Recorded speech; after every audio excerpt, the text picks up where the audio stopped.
Well, good morning. And if you think I'm financially literate, let me tell you that one of the words that my husband said to me when I was offered this job, because I was retired, he said, "You're going to lose money." And I said, yes, but the legacy that I can leave behind is more important than the money that I will lose. So I just kind of want to balance what economic security is versus professional dignity. And I think that that's what I really want to talk about today. Educators know that the things that we emphasize in our lives generally come from some point of reference in your personal history. So I want to share with you a little bit about my personal history and how it is really aligned to the decisions that I make about what are priorities. I am a first-generation American. My parents came from Spain at the height of the Spanish Civil War. So they came here with a lot of negative memories.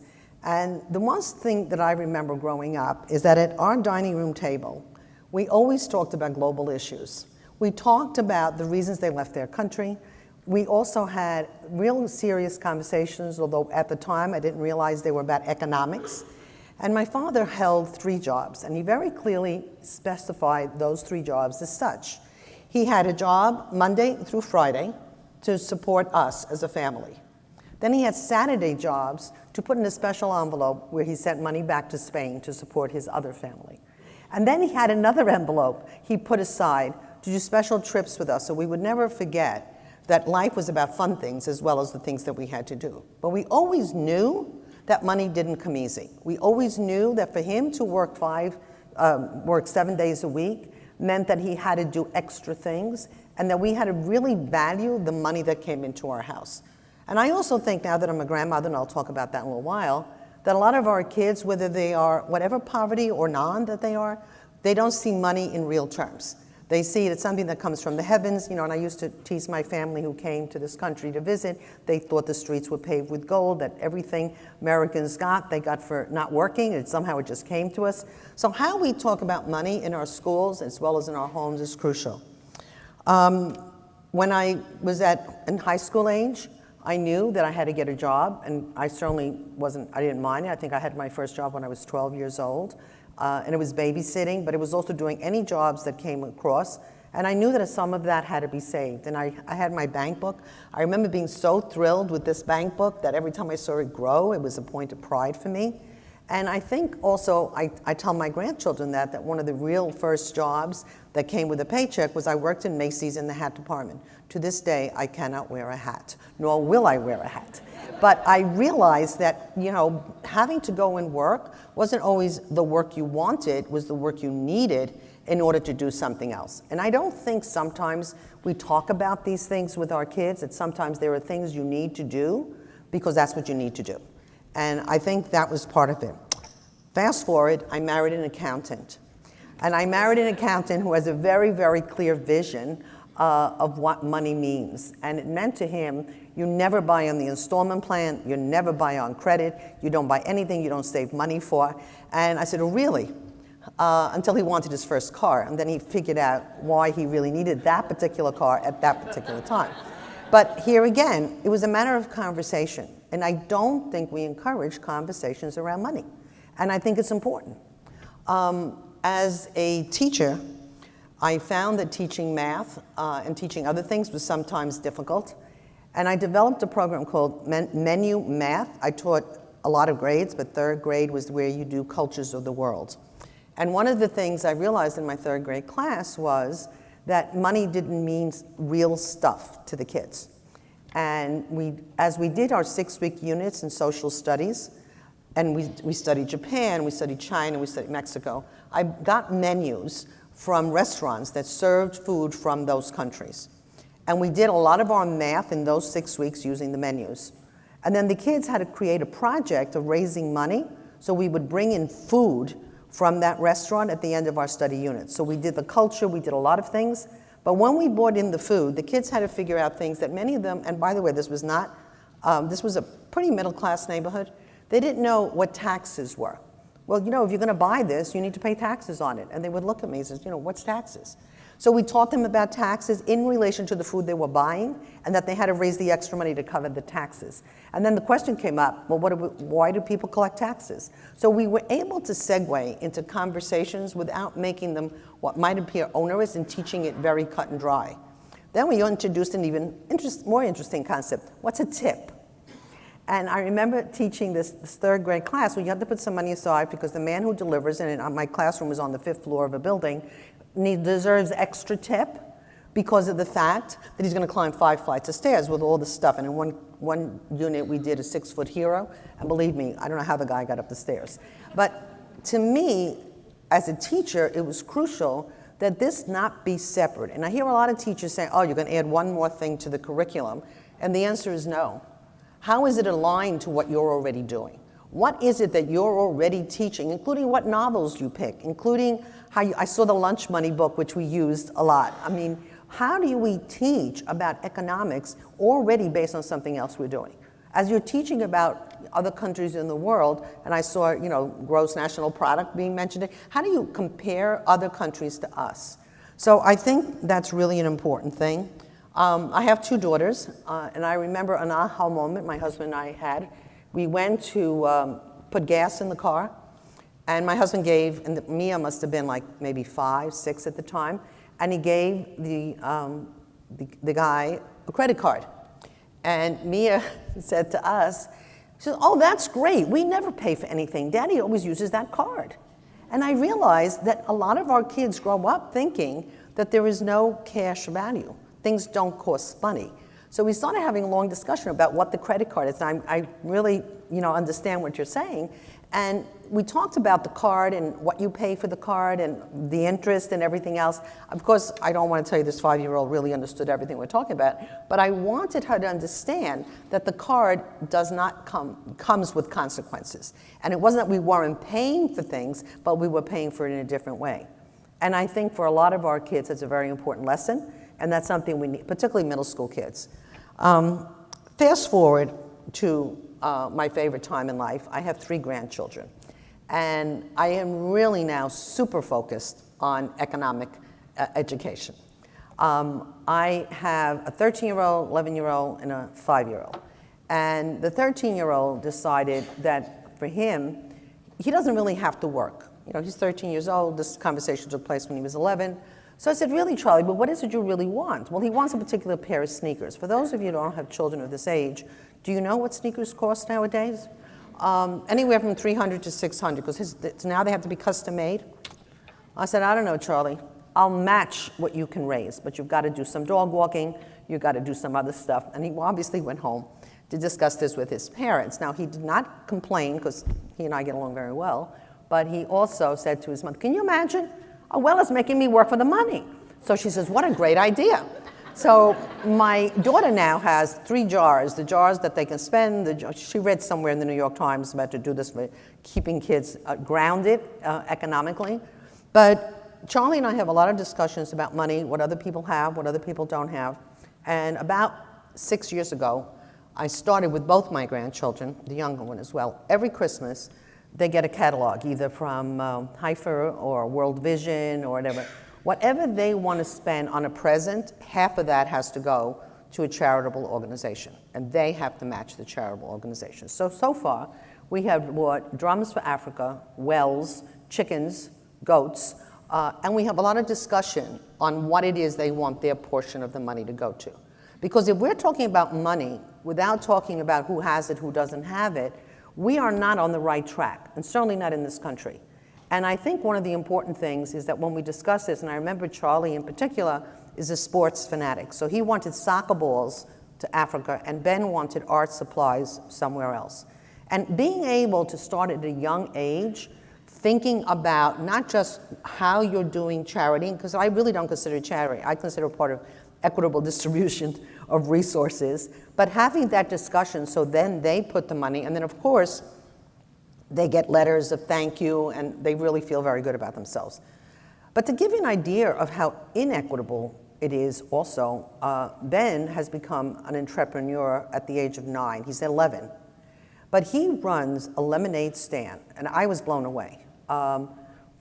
he did it for ASPCA, because he loves animals, and he raised $600 in one day. And how did he raise that much money? First of all, he put a big sign with sad faces of dogs on his thing. Second of all, and this, I'm impressed by Ben, he also researched when his neighborhood was going to be the busiest. He lives in Dumbo, and there was going to be an art fair in that community. And he actually figured out where the heaviest traffic was going to be. And he put his lemonade stand with these very sad faces right smack in the middle of the traffic. And when he told me how much money he raised, I said, you've got to be kidding. There are people who don't earn that money in a month. And he made it in one day. So talking about economics, kids are ready to hear it. When you see Market Day, and I've been to several Market Days in New York City, and kids are talking about selling things, it's important to say, well, if you sell, then what are you going to do with the money? And there were a lot of things. When I took class, as a fourth grade teacher, I took an end-of-year trip every single year. And nobody could go on that trip unless they had raised half the money themselves. And we went to Philadelphia, we went to lots of places, but you appreciate more what you work for than what you get for nothing. And now we've increased a lot of workshops for parents in the city of New York to talk about that. The value of money, what does it mean, how do you help your child appreciate it, and how do you look at it in a more equitable way? So I came to my vision of economic education by the fact that I think indirectly I had it all my life, and I want all the other kids to have it. But what does it mean in terms of New York City today? So let me just talk a little bit about some of the initiatives that we've done.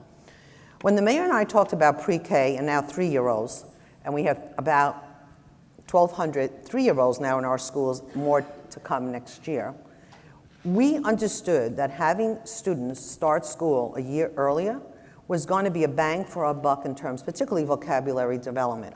As a non-English starter in school, I know how important it is to start in school with a high level of vocabulary. And our kids are anywhere from 8,000 to 12,000 words behind if they come from certain neighborhoods versus others. So for me, an extra year of school means a lot. But as I went out to talk about this program citywide, what was really mind-boggling to me is how many parents came up and said, you've changed my life economically. Because I couldn't go back to work full-time as a parent because daycare is too expensive. One mother was telling me that she was paying $15,000 a year, which compared to some of our schools is not that much, but she was only making like $20,000 a year. She said it wasn't worth my going to work because what I was making was not covering my basic expenses. Plus, I wasn't sure my kids were safe.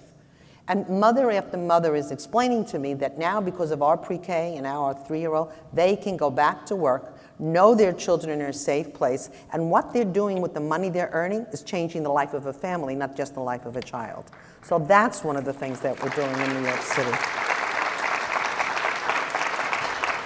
And I think as teachers, we always have unexpected consequences. I'm very proud of AP courses in our schools. In New York City, we had AP courses in some of our more select high schools, and there were entire cities, and actually almost entire boroughs in New York City that had no AP courses at all. And if they had AP courses, advanced placement for non-educators, students had to qualify to get into these programs. And what happens is that schools were very scared that if they took too many unqualified students, their scores would go down.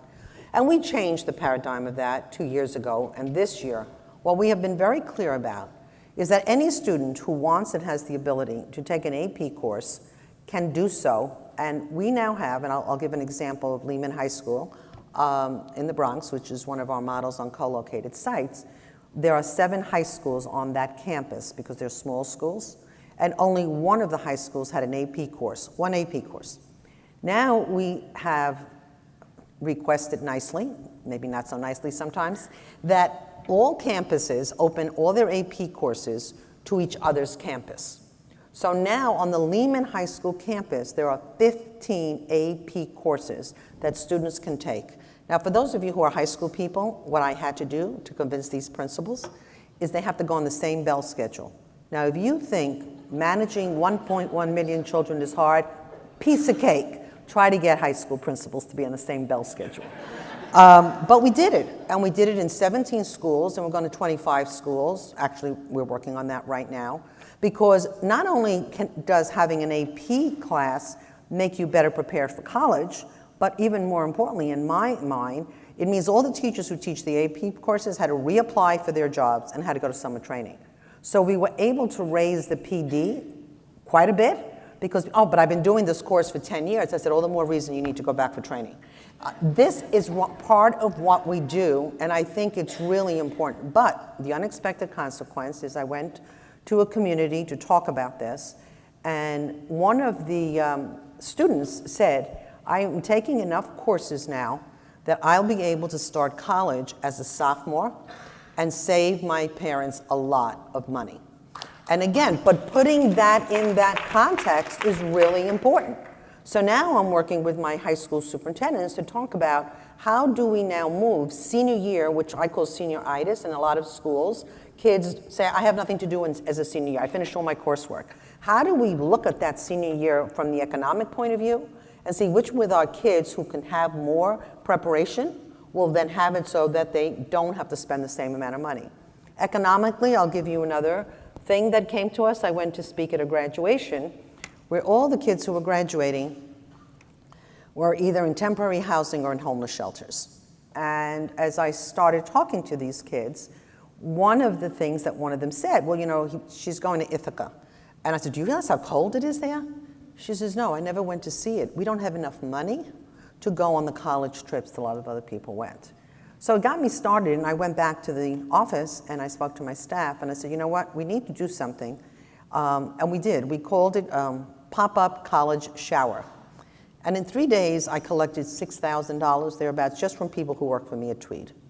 And what we did with that money, we had a shower for students to come and pick their sheets, their phones, the stuff that other kids, my daughter, when she went to college, it took us 2 car loads to get everything there, you know, matching bedspreads, the whole bit. These kids are going with nothing, and if we want them to be able to be accepted and valued and not leave after the first 2 months because they don't feel they, you know, belong, then we're in real trouble.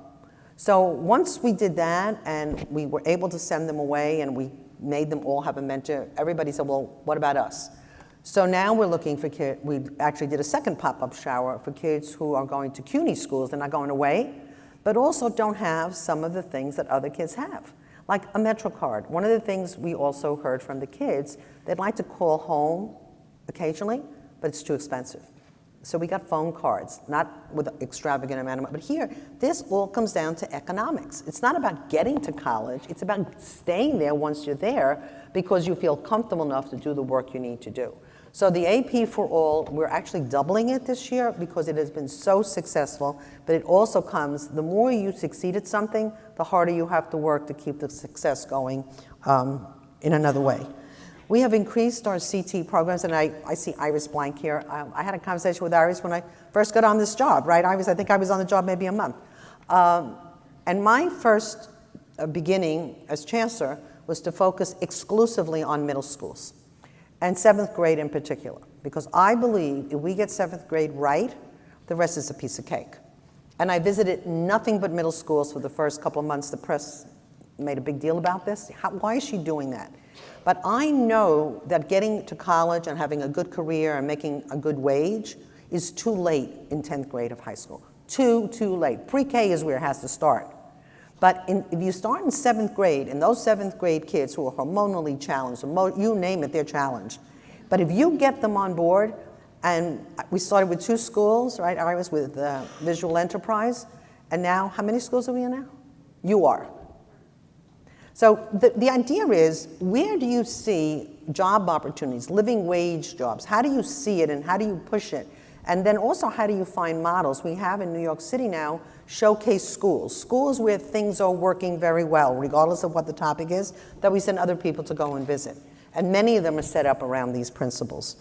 CTE now, in New York State, the laws have changed that you can start career, technology, and engineering programs in 7th grade. So now we're matching middle schools to high schools, so whatever the program is can continue over time. And I went to visit a high school, Thomas Edison High School, which is one of our best career and technology high schools in the city. And they are adopting a middle school, and they're teaching how to build drones, how to develop drones, how to fly drones. And all of a sudden, a middle school that did not have the program is going to work with teachers from the high school. Why do we have to stay focused in our silos when if someone has a good idea, whether it be middle school, high school to middle school to elementary school, we can't share with each other. So this has been one of the things I've asked every superintendent of high schools to partner with a middle school, and I've asked every middle school in the city to partner with an elementary school, and how can they work together. So in terms of workshops that those of you, and with the particular materials that come out of the council, why not train middle school kids to teach the course to elementary school kids? It doesn't have to always be teachers. You can have a child who says, you know, I get an allowance and I misspent it, and that's going to make a much more meaningful message to a child than having an adult say it. We have also expanded, and I believe this to the depth of my being, our dual language programs. For too long as a country and as a city, we have been so siloed that we are the best, we are the most wonderful. If we only speak English, we are fine. I am a firm believer that speaking more than one language helps you in a global economy. Everyone speaks English, yes, but if you speak to a business person, and I have hosted, I think, every single country. We have had Finland here, we have had the Ukraine, we have had Bulgaria. I was just invited to go to Brazil. If you speak to another person in their language, your ability to cut a deal is going to go up 10% more than if you expect everyone to speak your language. And I know speaking Spanish, which I do fluently, when I do town hall meetings and speak to Spanish, to parents in their language, the attention I get is really, really much higher. So we have opened close to 100 dual language programs in the city of New York. And that means our kids are learning English right alongside, and they become very popular. Monolingual parents get it. We now have programs in Bengali, Urdu, Portuguese, Polish, Japanese, Korean. We have them just about every, because every community now has heard about this. Our difficulty is getting teachers to teach these. But as you teach another language, we're also looking at cultural literacy and global literacy. So as you teach another language, what is the economy like there? What is the geographical possibilities? It's a bicultural, bilingual society that we need to create. And to me, without that, we're going to be stuck a few years from now in a place that is not a growth pattern. And I really believe that our dual language programs, we now have several that are just beginning to actually go and grow into middle school, and it has really done a whole turnaround in some neighborhoods in the city of New York. Again, family engagement, talking to parents about literacy, what does it look like in their own homes, about loans. We work with several organizations. You know, certainly some of the banks have come and done workshops. How do you save for your child's college? The Gray Foundation is working with us with District 30 in Queens. They're going to expand to start savings accounts for some of our kids. And the savings accounts will be matched by the foundation. So what parents put in, we're running into a little bit of a problem for parents who are undocumented, who are afraid to have anything in writing. And that's something we're going to have to deal with, and we're working on it. But here again, what does savings look like? Is it in a piggy bank? Is it this notion of what do you save for? And I love the statement about the marshmallow, because I do think delayed gratification is a real problem, not just for kids, but for adults. And how do you pace yourself to get the end result rather than have to have it right now? We have put together, and again, any of you from outside of New York City, social studies is my passion and tied into the arts and everything. Because under social studies, everything fits in. We put together a curriculum called Passport, which is a K-8, fully fleshed out, has teachers' guides, books, you name it, and professional development. This summer alone, we trained about 7,000 teachers just on the use of the Passport. And the Passport has strands, one of which is civics education, which we need more and more of, and the other one is economics education, starting in kindergarten. And all the lesson plans are there, right? And examples of books you can read with the kids, examples of workshops you can do for parents based on the units, and about 70% of our schools have adopted it. I'd like to see 100%, but we're working on it. But the Passport curriculum is a way of saying there has to be a standard approach to this citywide. It can't be this school, I think social studies is important. And this school, well, I don't think it's that important. If we're going to create a city where people have common languages and common aspirations, we have to have a lot more things in common. And the passport just is saying that we have a STEM curriculum, and the STEM curriculum is also an economics curriculum. If you go into a lot of my first grade classes in New York City, and I just did a visit in one of the schools in Queens, but there's a fabulous one in Brooklyn as well, where I went to what they call a STEM Expo. And the principal said, you're going to love this, Carmen. You have to come and see this. And I went, and all the kids were talking about what they're learning. And in one of the booths, the first grader said to me, Chancellor, I'm doing coding. So I said, oh, great. Could you explain it to me? Because of my generation, I don't know much about coding. So he's explained to me, and he could probably see that I was glazing over a little bit. Ben has been trying to teach me coding for 2 years. And he said, Chancellor, you may just be too old for this. So I try to keep up, but the reality is, I think there's a message in that we have to keep learning, but also these kids are going to be so far ahead of us that if we don't keep up with them, we're not serving them well. And to me, when I went to see Minecraft this summer. I sat next to a child who explained to me what he was doing in Minecraft. I kind of got it because it was the third visit to Minecraft, so by now I get it. And I had another one who was explaining to me how he put together his robotics tool. And he said, you know what? He said, Chancellor, in a couple of years, everybody's going to be doing this. So you better learn how to do it. So, okay, so I'm warned. We've introduced something called Algebra for All, which is not so much about teaching math skills, but teaching math thinking. And to me, this is a real cutting edge.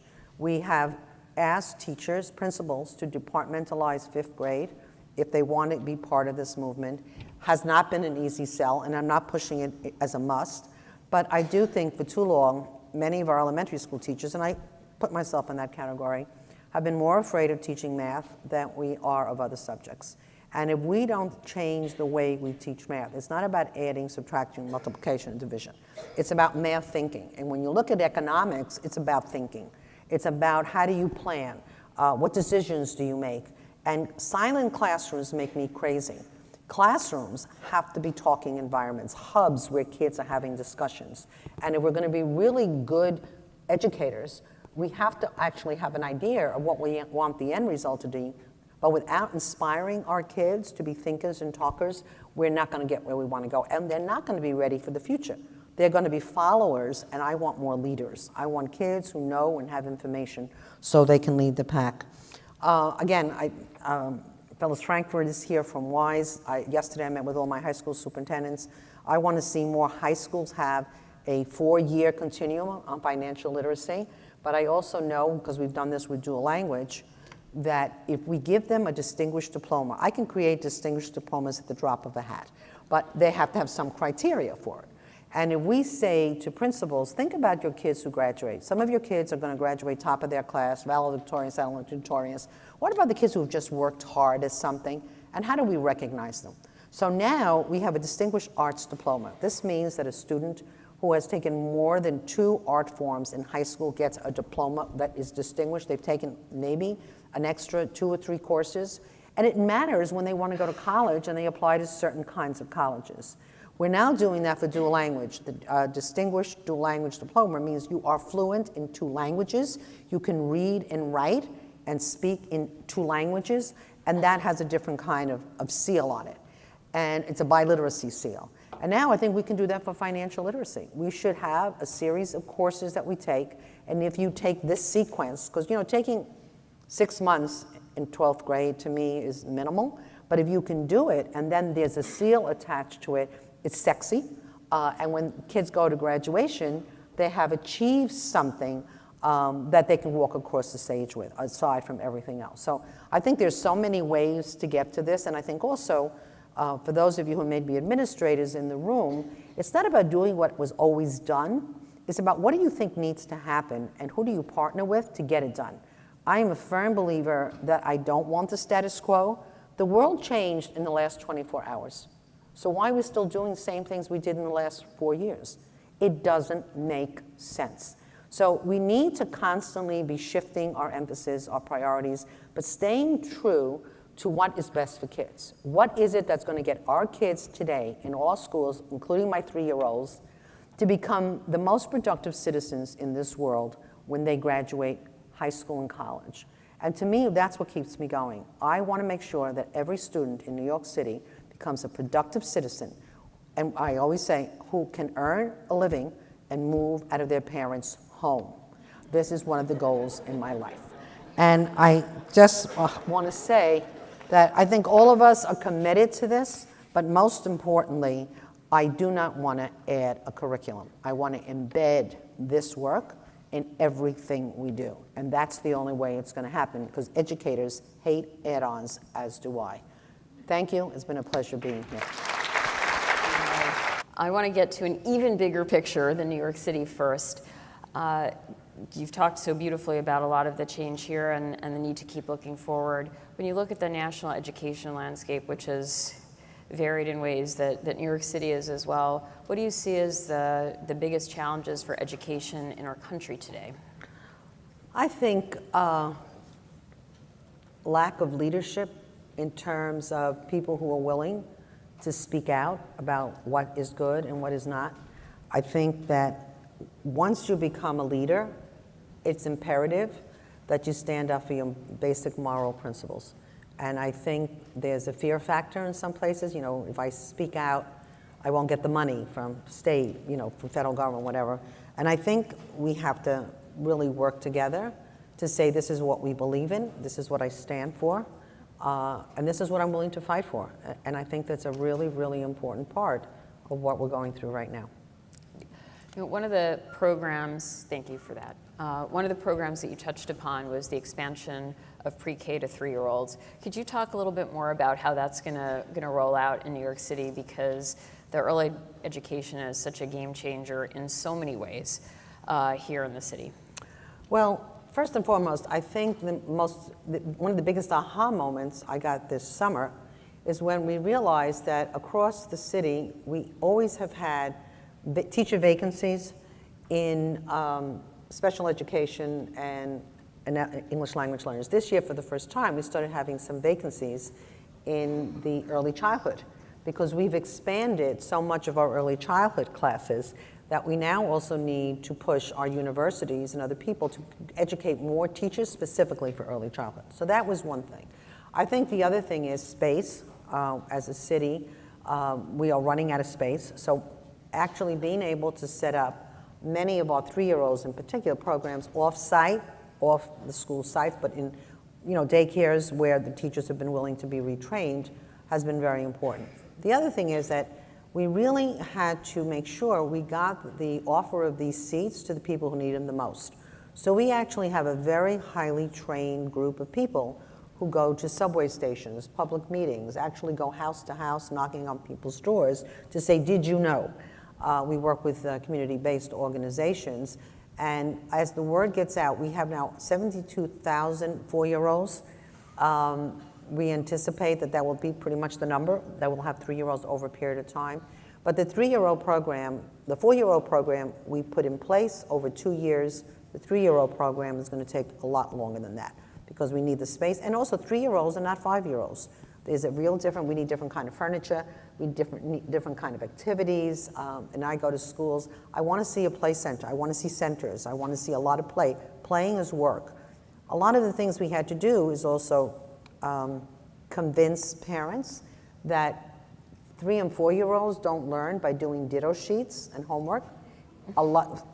I'm just saying, so a lot of workshops that what appears to a parent, they're not learning, they're talking to each other. Guys, that's the learning. So a lot of workshops with parents, more than we anticipated, about parenting and the right role. A lot more. This summer we tried something new. We asked parents who don't speak English if they wanted to come to summer school with their children. And we allowed them to come to school all day. We ran summer this year, summer in the city, from 8:30 to 2:30, and then with wraparound till 5:30. And we invited in 4 communities parents to come to school with their kids, and they all said yes, and they came for 6 weeks. What we learned in those 6 weeks, we're now spreading citywide. Because imagine if a parent who doesn't speak English comes to school with their child who's learning English, and they're in the same class learning literacy and learning they were learning STEM, this bubble experiment, and they're leaving school together after having learned together. And we got we got a letter, because I don't think she has a computer, and she said, look, Chancellor, I don't care what else you do, you've transformed my life. And what did we do? She was more or less like a mail order bride, came to this country, doesn't speak English. She has a stepdaughter from this marriage that she contracted. And she said, we were not talking to each other for the first month I was in this country. Going to school together made us best friends as well as family. You know, the unexpected consequences of what you do as an educator is sometimes the best stuff. And we've got to look for these hidden gems, particularly when you're looking for grants. These are the stories that move people. I've gotten very good at that. But it's not easy. And it's not easy also to say to teachers who may have applied to work with 3-year-olds, if they're in second grade, what worked in second grade is not going to work here. So, but going to these schools, I went the first day of school, I took a box of tissues with me, figuring that for a lot of parents, leaving, you know, the 3-year-olds, the kids were going to, not one child cried. Parents, yes, children, no. And in one of the schools, the child was screaming, and I went running to see what was going on. She didn't want to leave. She literally did not want to leave her classroom. So school is also a safe haven for a lot of our kids, and I don't think we shouldn't overestimate that being in school is sometimes the best place you can be overall. So you touched upon in these remarks and a little bit earlier on parents, families.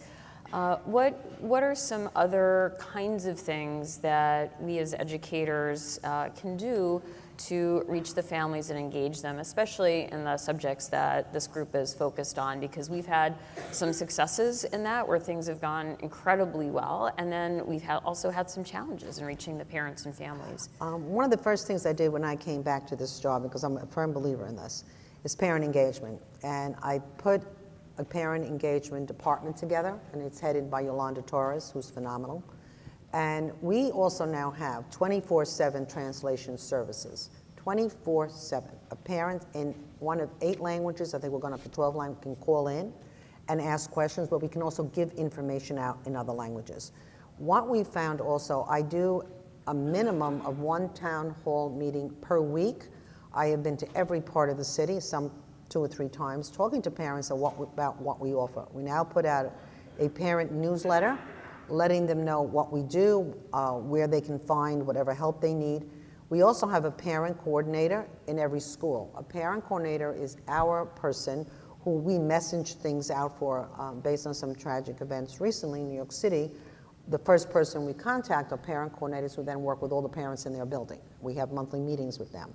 The idea is also, and this came out of a parent conversation conference I had last week. Parents said that as much as they love information and workshops, they would much more prefer conversations.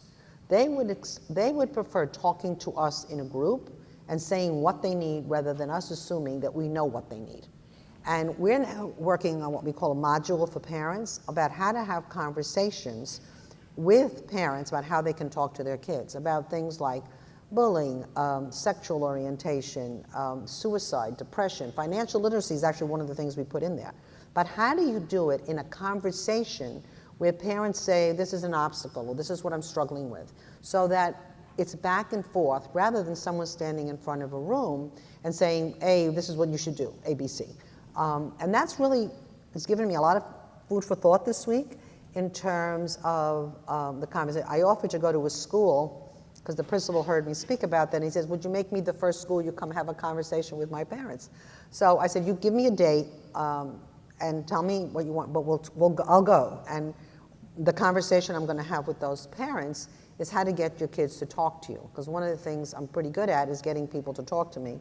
And I said, never ask a child what happened in school today, because what's the answer going to be? Nothing. Nothing.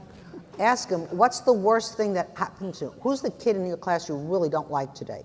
What did the teacher do that you wish you could get her and say, could you do that over again? And that's the kind of conversations I have dinner with my 2 oldest grandchildren every Friday, and that's how I get information. And we have a rule in my house: what happens in a Weller's house stays in a Weller's house. And my daughter says, what did you talk to them about today? They came when we had the election. We had a lot of political conversations. She says, but they won't tell me. I said, because they're not supposed to tell you. Make sure you engage your kids in conversations. And I think for educators, make sure you engage your parents in conversations. Not workshops, but conversations.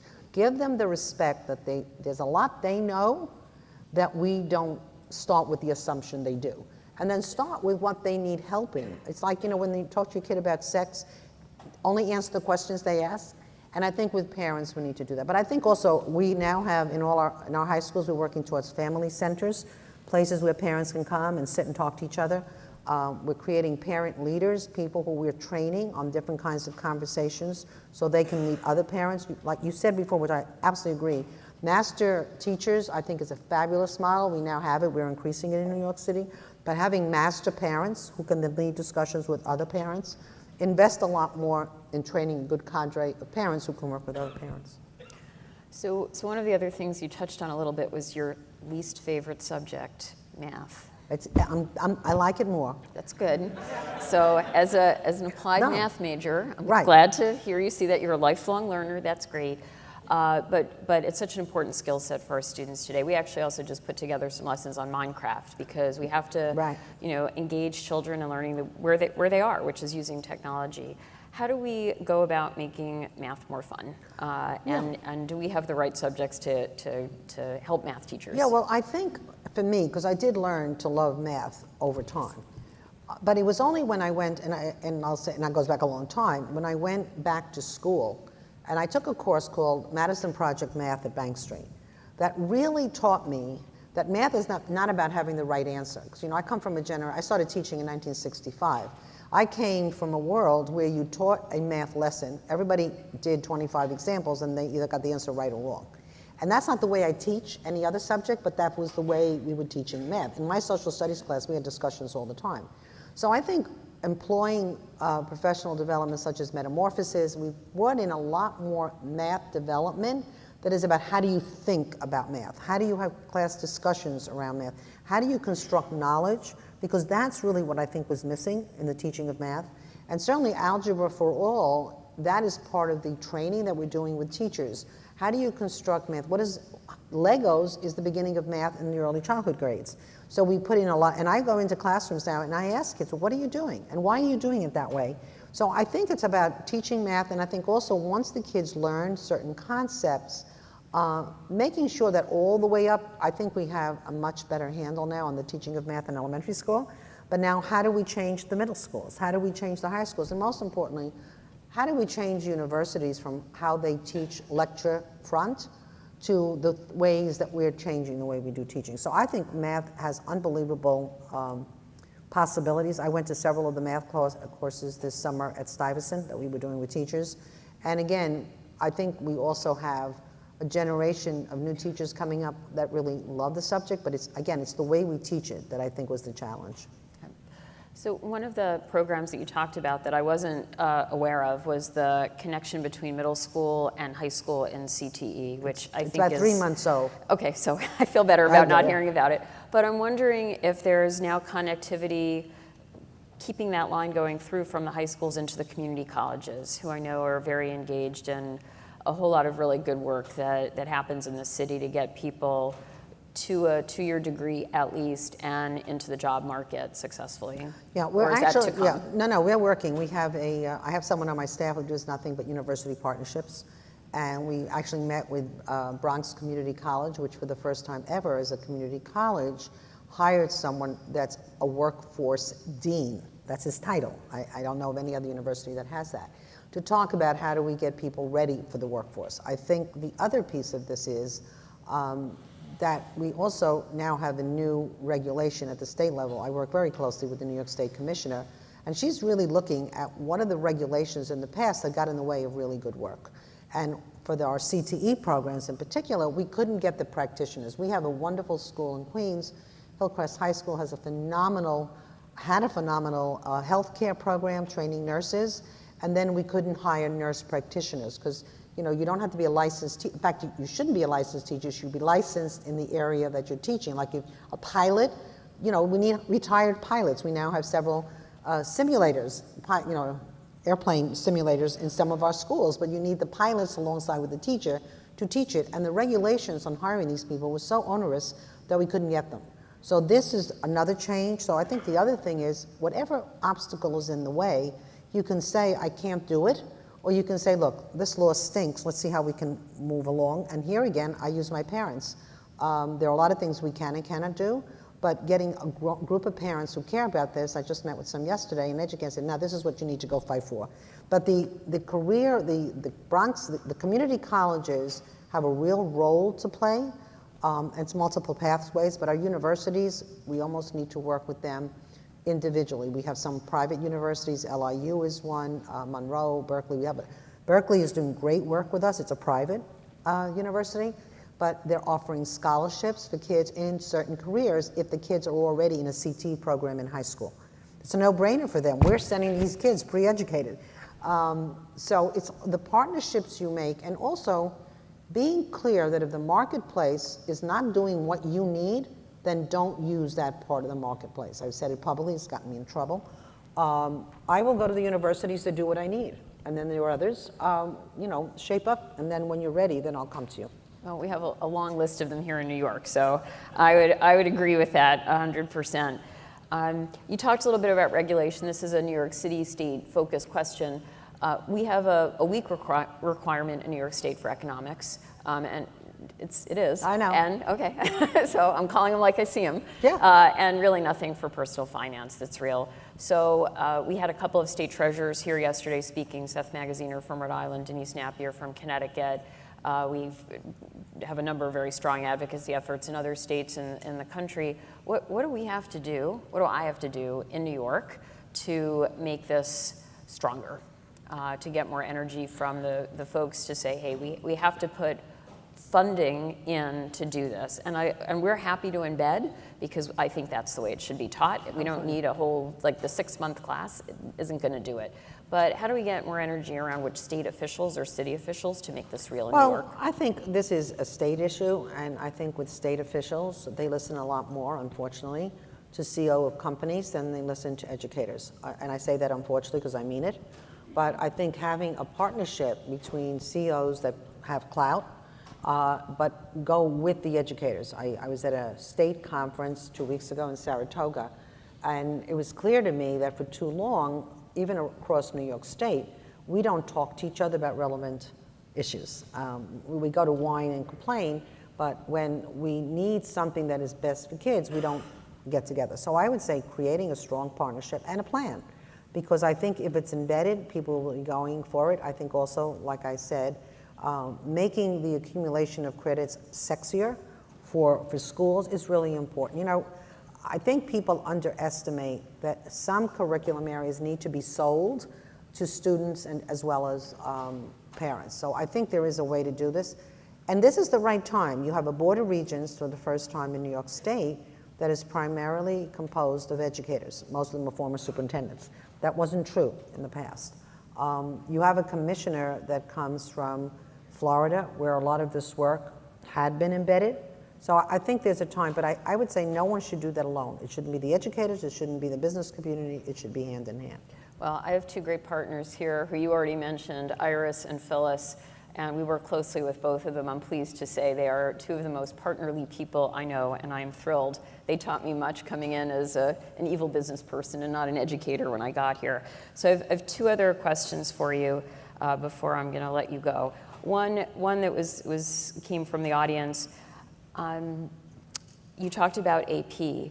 We also know that there's a big socioeconomic gap on how kids do in the AP exams. It's still important to get the kids into the classes. Is part of this program also designed to create access for more of the students who might not think about it, who might not do well, to support them in the taking of these AP exams? It's a tough one. Absolutely. You will now see the biggest growth of AP courses was actually in the Bronx, which had the least number. We are being very, very careful about how we grow this program. Our results on the AP will be coming out next week. Stay tuned. But I can say we're getting really good results.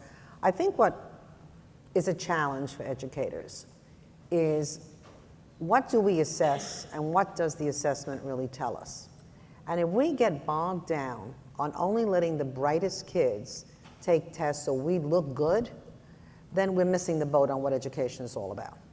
And to me, oh, okay, you can applaud, that's good.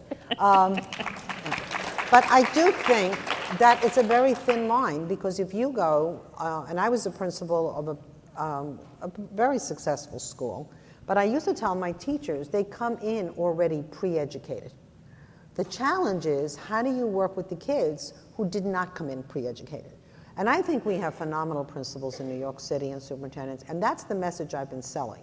So it's not about, you know, are the kids all going to get a level 3 and 4 on the AP? Or is it that we're putting them in these classes because they have an interest, they have a commitment to doing the work? That's a must. That's we don't excuse people from.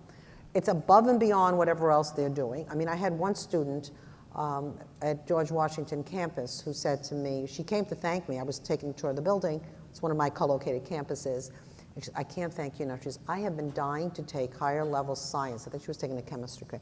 I never had AP courses in this building. There are 4 schools in the building. This year I'm taking 3 classes. That to me is a child who's excited about learning, who wants to do well, and is finally given an opportunity. And because of her zip code, she didn't have this chance before. So to me, this is really, really important. I think getting principals to understand that we're not going to evaluate them based on how many kids got a level 4 or a level 3, but we're going to evaluate how many of these kids go to college and stay there. If you look at the national statistics, this is not just New York City, and this is across all types of schools. Many more kids are graduating and getting into college, but they're not staying there. And why are they not staying there after 9th grade? Some of it has to do with social issues, but a lot of it has to do, they don't know how to do the level of work that college is expecting. They don't know how to organize for effort. They don't know how to schedule their work. I mean, you know, I remember coming home when I went to college. My family hadn't gone to college, and say, well, I don't have to do any homework this week because the project isn't due till whenever. Or I don't have to go to school on Fridays. Professors take off on Fridays, therefore I have no classes. And my mother would say, but aren't you paying for that? So I think it's how we change mindset about what the benefit of an AP course is, and give more people access. And then again, getting more teachers that are ready to take the training to do it. Our expectation is to grow our AP courses by quite a bit, and to make sure they're in every single campus that has a high school. And then allowing the kids, one of the things we did in one of our co-located campuses that had no AP courses, we had the teachers who were going to teach the 3 courses this September, we had them in May of last year, sell their courses to the students. They literally went in front of the students and said, if you take my course, this, and this is possible. Because in the past, many of our AP courses were in schools where the parents told the kids, you better take an AP course. Whereas these are kids who don't even know what an AP course is, and their families aren't going to push it. So, you know, I think in education, we have to really look at what message isn't getting out, and then just getting it out ourselves. We can stand back and say, well, that's the way it always was, or say, well, I'm not going to stand for the status quo. And for me, I'm not standing for the status quo. We have to figure out what we need to do to get as many kids. And some of our biggest success stories, we now have all our high schools are forming alumni associations. And we're asking our high schools, particularly in our neediest neighborhoods, to host freshmen that got into college this year, this year's college freshmen, to come back once a month to their high schools to talk about their college experience. And I offered, which unfortunately a lot of people took me up on it, I would host dinner, not personally, but I would provide dinner for them to come back and talk to the kids and talk about things like, you better do your work on a daily basis, you better keep a calendar of what is due, you better do this.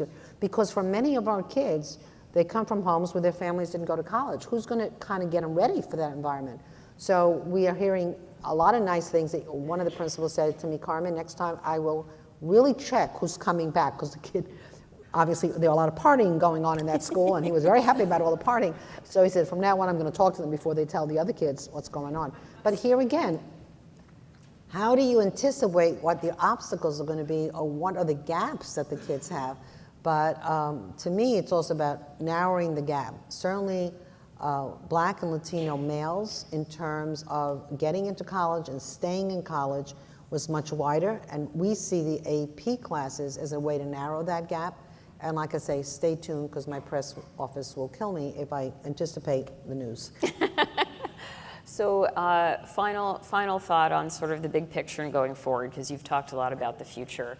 So somebody sent up a question, and I'm going to broaden it out. She said, the question was, or he, do you have a deputy who shares your vision who could come to Arizona and be our person in Arizona? But it does raise the bigger question of you are creating such a visible legacy of new programs, of new ways of doing things, and really focusing on the needs of the teachers, the parents, the students, the principals. How do we take some of the best practices here and scale them? Because even though New York City is by far the biggest school district in the country, if you look at other school districts that are big, I look at Miami, Chicago, Los Angeles, they share a lot of the same challenges, as do many smaller districts across the country. How do we take what you've done here and do maybe what Mayor Bloomberg did with his mayor's initiative? Do we have a schools chancellor initiative coming? Well, I think you need to build people who see what happens in education as good for them as well. This cannot be just about public education or charters, who I work with also. It's got to be what's in it for me. There is still a mentality in this country, if I help educators, what's in it for me? And to me, what's in it for you, and I mean you in a big way, is a smarter consumer, people who make more money that can spend it on our businesses.